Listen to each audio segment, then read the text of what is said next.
back to the channel. This is Troy with Addicted Motors, and in this video, we are going to go look at some broken, probably terminally broken Land Rovers that have been sitting under trees for many years, and see if we can either bring them back to life or just buy them, because that's what you need to do on a Saturday. See if it's got any light. Oh, the lights are on.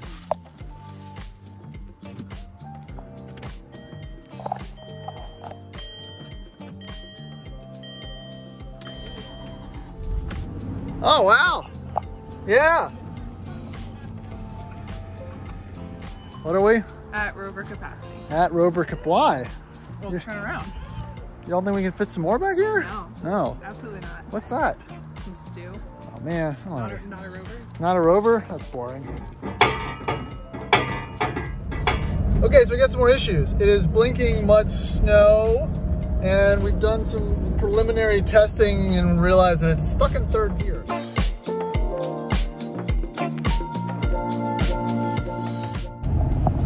Alright, howdy, welcome back to the Addicted Motors YouTube channel.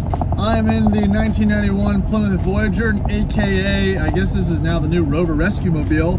And we've got a pretty interesting video coming up for you. We're gonna go maybe rescue some Land Rovers. Who'd have thunk? That sounds like a great idea, doesn't it? No, just me? Okay. Alright, so a little bit of backstory here.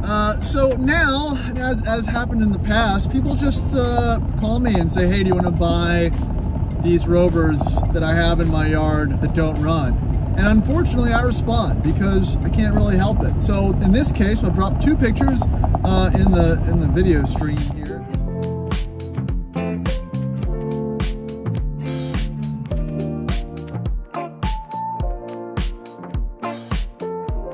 What it is. So there's a lady, she has two Land Rovers, look like they've been sitting in your yard for years, which I confirm they have been. One's an 08 L322 that apparently was at a shop for a couple years. The guy diagnosed it as needing new air suspension, compressor, and quoted her like 10 grand because that's what people do these days. The other, which I'm slightly more interested in, is a 01 Disco 2, and it's green with 168,000 miles, which, if you see in the picture, has been used now as a storage area for, I don't know, topsoil and bags and, you know, lawn equipment and whatnot, which is exactly how I want to see them.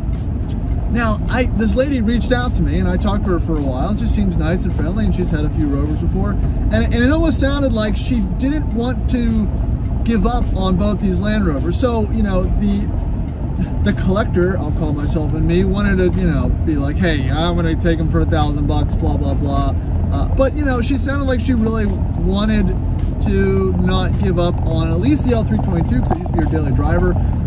So I'm not sure what's gonna happen with this. My goal is to at least try to work out a deal so we purchase the D2 because I'm looking for another trail truck for the cabin. But I'd also like to try to convince her to save her L308, L322 because there's lots of other options besides spending $7,000 to replace the air suspension. You can coil swap it or do something else. Apparently it runs and drives great. So she said that she got them both started, or at least one of them started. So I'm gonna bring the jump box and all the kind of Rover rescue things with me in case any of them needs coaxing. But you know, we might be able to save one of them or get her other one repaired or get to the shop. So stay tuned. I'm gonna pick up Mike. We're gonna head down the road and see what's in store for us. Stick around. All right, so I just grabbed Mike's. We're getting snacks. We're about 15 minutes out. And I'm just interested to kind of see where this goes. We'll see if we're gonna be riding back in a Land Rover or maybe two Land Rovers.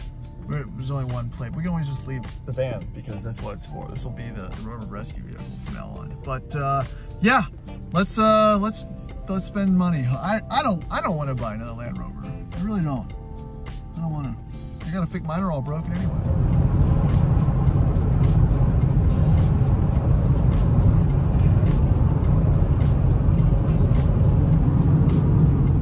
And we've got Rovers. Rovage. All right, so here is the D2. We got a check engine light, 183,000 miles, decent interior. It is green, not really in bad condition, but starts in third gear and it stays in third gear. So that's actually a good thing. That could be mechanical or electrical. The transmission seems to work fine, but it's in safety mode. So yeah, is the weirdest like Land Rover problem. Like, yeah, drives great, only has third gear, but still drives great. So maybe that might be a bargaining chip. We'll see. Oh yeah. Mouse for a thrill in here. Oh yeah. Oh yeah. But it's got the right coolant in it and everything, so that's good. I this over. The oil looks good.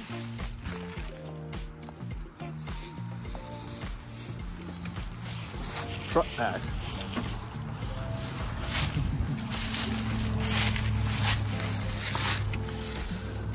That's impressive.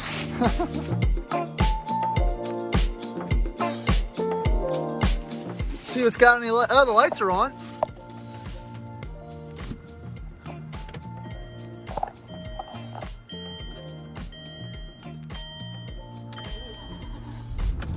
Oh, wow. Yeah.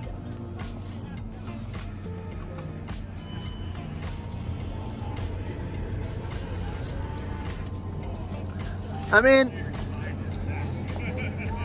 you don't even have a check engine light. So you don't even have a check engine light on. This thing everywhere, every Right. day, and then it just became a lowrider.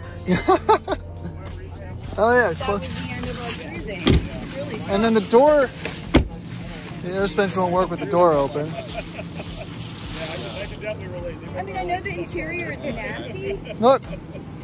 Oh, nice. Holy shit. Yeah. Look at that. So you have to close the door for the air suspension to work, which I'm not saying it's good. It's probably still, not good. it's probably still bad. It's not good. It But- is still bad. Honestly, the fact that it pumps up that quickly, though. There's no check engine light either. Yeah, you know. Once I said when we parked it, it was, you know, so I don't even hear the compressor over revving. Happened when it caused you just driving. All right, so she has two new air struts in the front. She's missing the fender liner. That's annoying.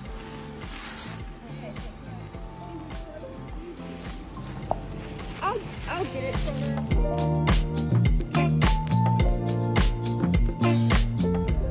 All right, so we bought it. And I only have third gear. Please drop in the comments if you know a quick fix for this issue. I'd like to get it sorted. We're gonna drive it back in third gear. I think it's doable. So we're gonna start that journey right now. Okay, I can't really pull out in traffic from the dig or the third gear dig. It just has no nuts, but I'm gonna give it a shot if I don't get rear-ended. Here we go. It's not happy, but it's going. All right, so let me break down. I'll drop some footage. I just did drop some footage. You probably already saw it of the transaction and whatnot. So the lady had this Disco and that 08 L322. She was told that the 08 was, you know, completely totaled, needed a whole new air suspension, blah, blah, blah. The shop stiffed her over, had it for a year. So again, I didn't want to just try to, you know, take the car from her because she liked the car and she kind of wanted to get it fixed. So what I did, and you saw in the video, it just suggested we just start it up, see what it does. Because, you know, if you don't know how those systems work and whatnot, it could seem like it's way worse than it is. And it turned out, as you saw, that not only did it start, it did not have a check engine light. The air suspension aired up, and it went in high mode. It didn't even show a suspension fault. So where we left it is, you know, leave it aired up overnight, see how long it stays up, and if it stays up, clean the interior out and drive to the shop. Maybe we can either diag something a little bit smaller. I'm sure it has issues. Or worst case, we do the coil suspension swap. Because, you know, as it sits, you saw it in the condition under a tree for a year, mold the interior, blah, blah, blah. It's worth $1,000. And everyone, you know, understands that aspect of it. But, you know, giving it a little bit of love, cleaning up, the fact that it does air up and it will move is very, it's very promising. And so hopefully we'll give that one a second chance. But more on that one at a later date. But on the Disco, you know, this is not a bad truck. It is green. I didn't look at the color. I'll look at that later. It drives very nice. It's just unfortunately stuck in third gear due to this security lockout or whatnot. But the brakes work. You know, it looks fine. It has tires. And we're gonna continue kind of on a little test drive here all the way back to the house at a reasonable speed, because I don't want to wear the engine out too much. She said she was driving all up and down the highway and it wasn't over revving or anything like that, so maybe it's just something to do with the super dead battery. I doubt it, because it's also not going into 4 low, which is a bummer, because that's what I really want to do with this truck, is bring it to the cabin and use it up there. So we'll see where it all ends up. Okay, so I'm smelling coolant. It's not too bad. We're gonna monitor that. Again, this is an old car journey, so we're not out of the woods, literally at all. Or it's maybe the van. Maybe the van smells like coolant, but it's not overheating. But there's a smell. You know, I did let it idle for long enough that to verify that it wasn't a bad. The head gasket was good, so hopefully that's not the case. The same thing. You have to have the car off to pop the gas thing, or the doors closed, and of course the battery's shot. Did it open? Great. So the gas thing won't open. Well, let's get creative, I guess. Hold on, I gotta cycle the key on. I think you might need Oh, here. Oh, but the battery's dead. Hold on. Yep, probably have to. All right, so Mike's hooking up the jump box so we can jump the car to open the gas cap. This is pure genius for these engineers.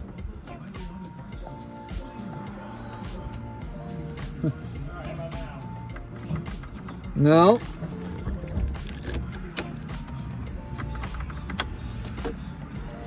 Oh, you don't have it hooked up. I got no power. All right, so the procedure is battery on, key out. I mean, ridiculous. All right, so this is an amazingly not sketchy Rover rescue. Yes, the truck has a lot of issues. It's currently blinking a bunch of lights at me, but I'm cruising at 55, around 2,700 RPM. It's nice and quiet. The brakes work, and you know, it gives me the illusion that I'm driving something that's kind of sorted, even though it's not at all. It's probably totaled. I paid money for it. And so I'm not really sure what I'm more concerned about, right? The transmission fault or the transfer case not going into low. I almost feel like I'm more concerned about the transfer case, because it would be a real bummer, since the primary objective for purchasing this was to make it more off-road worthy. Third gear ain't gonna cut it. And I'm also, the previous owner said he tried to get it into low and, you know, put some WD-40 in linkages and whatnot.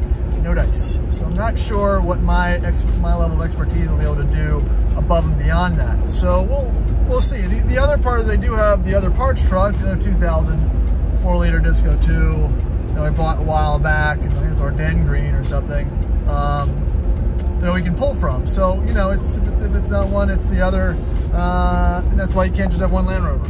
But we are cruising along, temps are remaining good, nothing really to complain about yet. Oh, look, is that a Rivian SUV? Oh, he's doing a little speed. Oh, wow. Yeah, he was getting on it. It's good color green. I would do that if I had 100 grand. It's kind of the best of all worlds, but that guy was doing that electric car thing, which is sometimes all they're really good for. Just get in, let me bend your eyes back a little bit.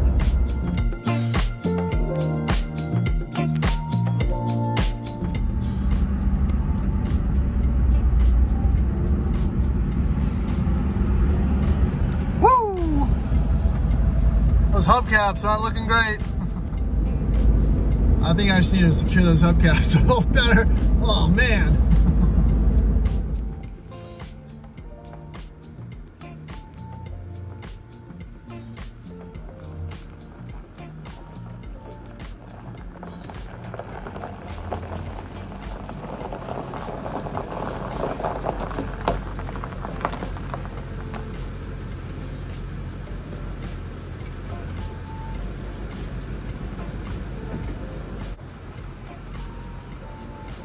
All right, here she is, the cheap D2.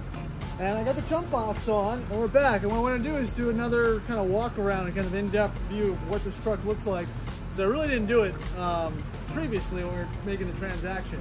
But before that, I just noticed that it's not blinking for the transmission fault anymore. So let's back it back out and see if we're good. Yeah, like I was gonna do the walk around, but look, the lights aren't blinking anymore. I'm in drive, that's not blinking. First, it's in first. Second, third, drive. So, neutral, still doesn't want to go in low, but I've got drive. Let's disconnect this jump box and man, did this thing just fix itself? I was gonna say I bought like the cheapest running and driving D2 for sale and fixed it the same day, but I think this thing just Land Rovered itself. I mean, let's take it for a spin. So it's drive. Hopefully it doesn't sense something and just come on when I start moving. First, second, third. I think we got a runner. I think it's fixed. It's probably not fixed, but it's not a bad thing. I was gonna at least clean off the battery terminals first, since it's so dead that it wasn't charging. But this is good. Let me try this. All right. Okay, let me go from the start, come to a complete stop, and yeah, I got power. Still a little bit of a vibration. It's not a lot of power. I'm not saying there's no other issues, but she is shifting. Those emergency lights are not on anymore, and that's a really good sign. Oh man. I was worried about that. I'm still worried about the transfer case, but I have a running, driving, shifting truck. I mean, I didn't do anything. I can't even take credit for that. I already looked up the fix. It's a YZ sensor. That's on the, I think it's on the side of the transmission. I didn't even get that far on the DII, but she's working. You want to go in the Rover, or you just want to look? That's not the way. Nope.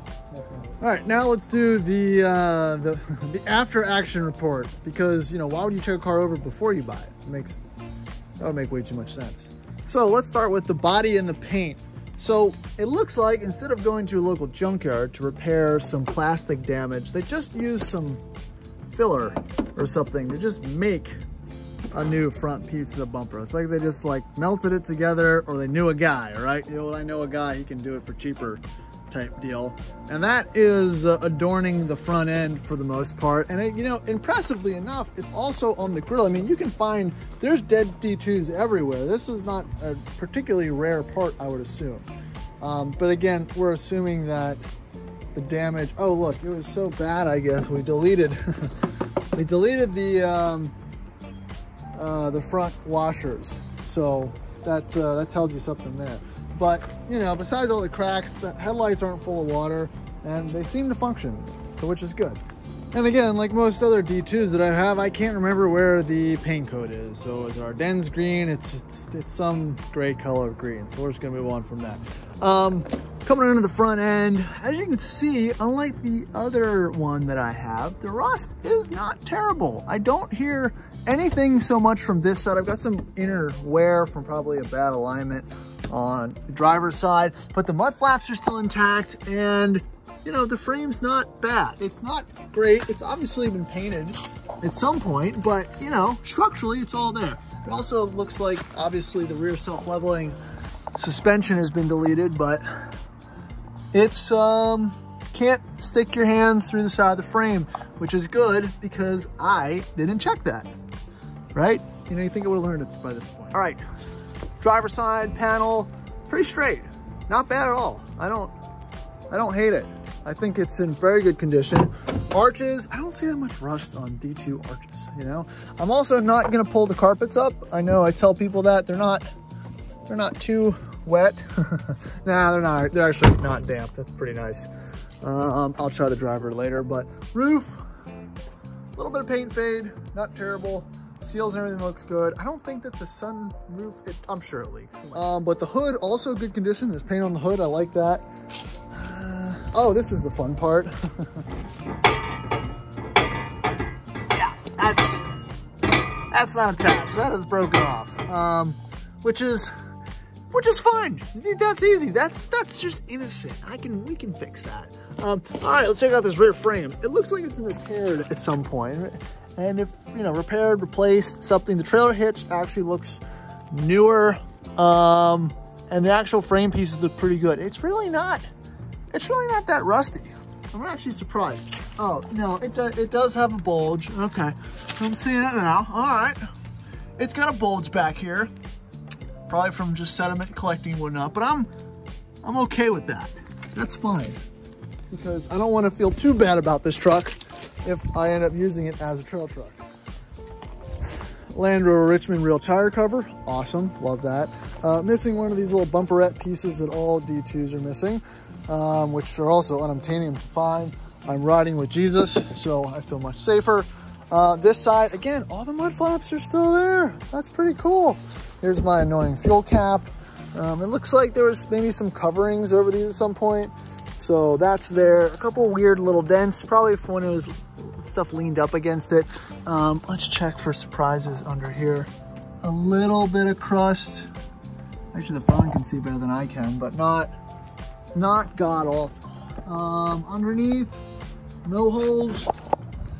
No holes, a little crusty, but no holes, that's good. Mirrors intact. Got some weird, like, they make like black gasket for this. They don't have to use gray. I don't know why they use gray.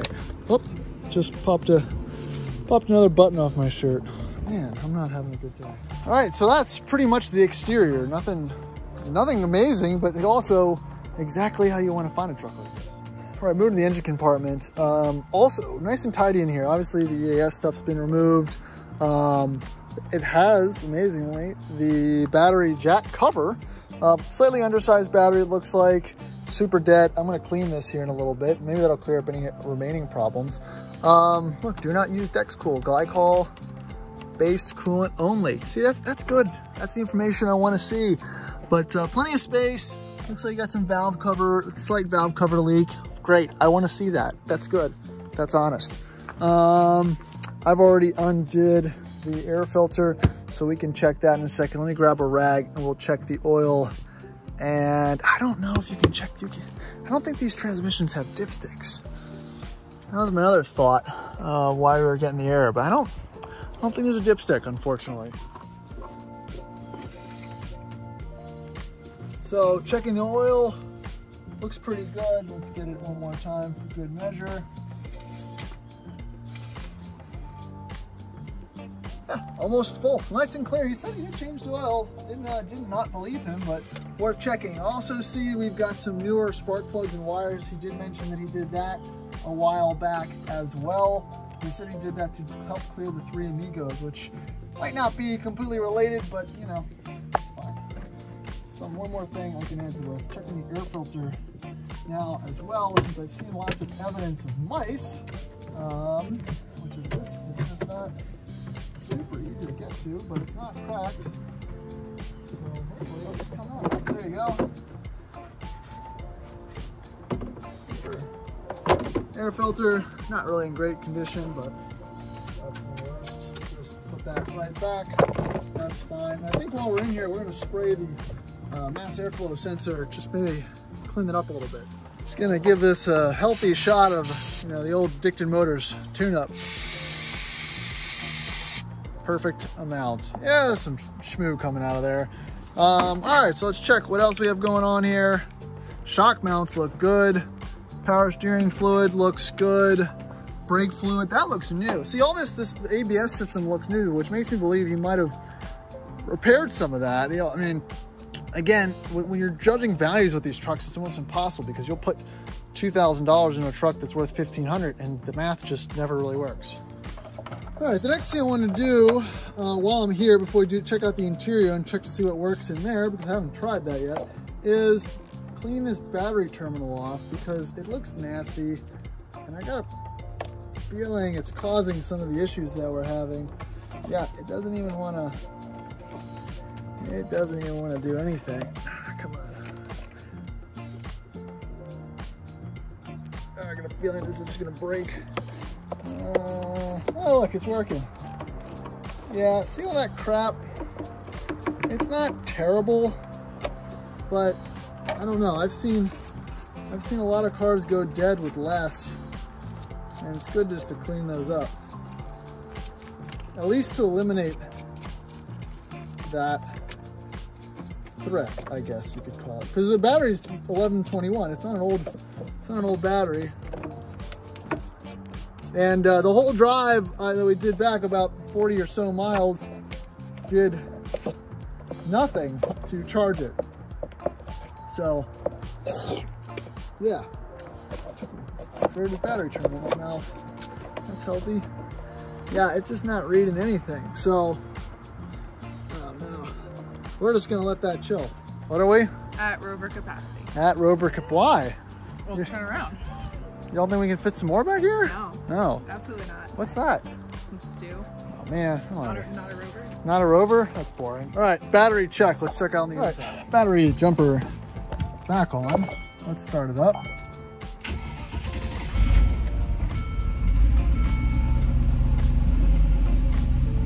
And still no transmission lights. Took a second to crank just because I probably soaked that mass airflow sensor, but let's check out how the functionality of the interior looks. Okay, so we have the check engine light still. Radio, which actually powers on. It works, okay. Blinkers. Blinkers, hill descent control. Probably wants you to be in low range. HVAC works. Putting a strain on the battery, but it works. Lights. Putting a strain on the battery, but they work. They're not flickering or dim or anything. Horn. Works. What? Windows. Let me see. Let me try. Ooh, windows work. These are scary. All right, I got window edge. Oh look, there's Max in the window. E-brake, the light works. Not a whole lot of resistance. I don't want to do it with the jump box on, I might lose it. So, yeah, let's see if I have any CDs. No CDs. Oh, I've got a manual, which I can go through later. I wonder if I've got a manual. Probably broke that. I don't think there's really anything else to check. That's pretty functional. Let me see about the seat. Seat moves. Okay. Yeah. Seat moves. Heated seat. That'll be determined. But again, besides that service engine light, no check engine light. Pretty good. Is that the battery pack? Is it broken? Okay. Good. I do that to myself. But if you listen to it, it's running good. I mean, no Rover knocks, ticks, or anything like that. That's a healthy motor. So I can't complain at all. This is turning out to be a lot less scarier than I thought. The biggest thing is the transfer case still not wanting to go into low range, but that might be a problem for another day. That might be a literal mechanical linkage type thing that will involve a little bit of muscle. But right now, I'm pretty excited.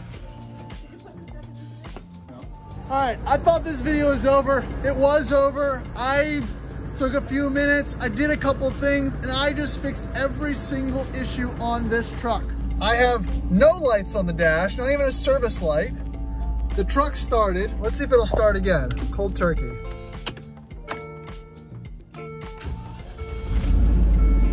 Starts right up. Ready? Put it in neutral. I already had it in low. Take it out of low. Back into high. Back into drive. Neutral. Low range.